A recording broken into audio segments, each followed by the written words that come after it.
بسم اللہ الرحمن الرحیم۔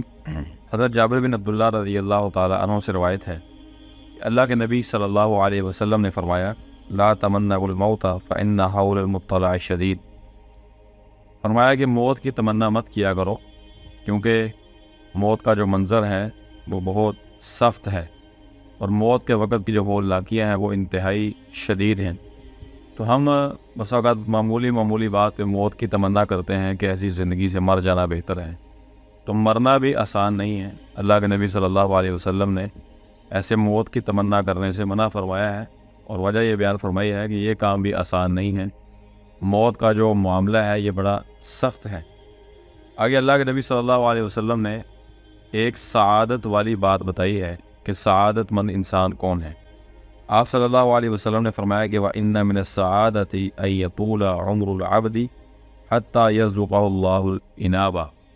اللہ کے رسول صلی اللہ علیہ وسلم نے فرمایا کہ انسان کی خوش بختی میں سے ایک بات یہ بھی ہے، سعادت مندی میں سے ایک بات یہ بھی ہے کہ انسان کی عمر لمبی ہو جائے اور عمر زیادہ ہو جائے، لیکن ساتھ کیا ہو، یرزقہ اللہ الانابہ، اللہ تعالیٰ طول العمری کے باوجود اور اس کے ساتھ ساتھ انسان کو اپنی طرف رجوع کرنے کی توفیق عطا فرمائے، اپنی طرف رجوع کرنے کا موقع عطا فرمائے۔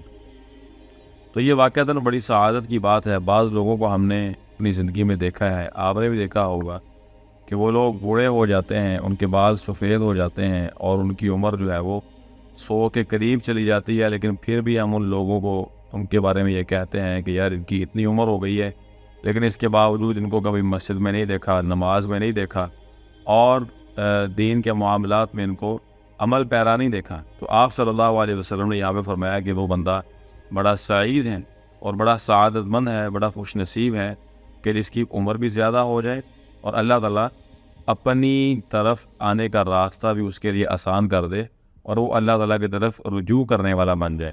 تو اس لیے اللہ رب العزت سے یہ سعادت کا سوال کریں کہ جب تک زندہ رہیں اسلام پر زندہ رہیں، اور جب وفات ہو تو ایمان کی حالت میں وفات ہو، اور مرتے وقت یا مرنے کے قریب، مرنے سے پہلے اللہ رب العزت کی طرف رجوع کا موقع مل جائے اور رجوع کا دروازہ کھل جائے۔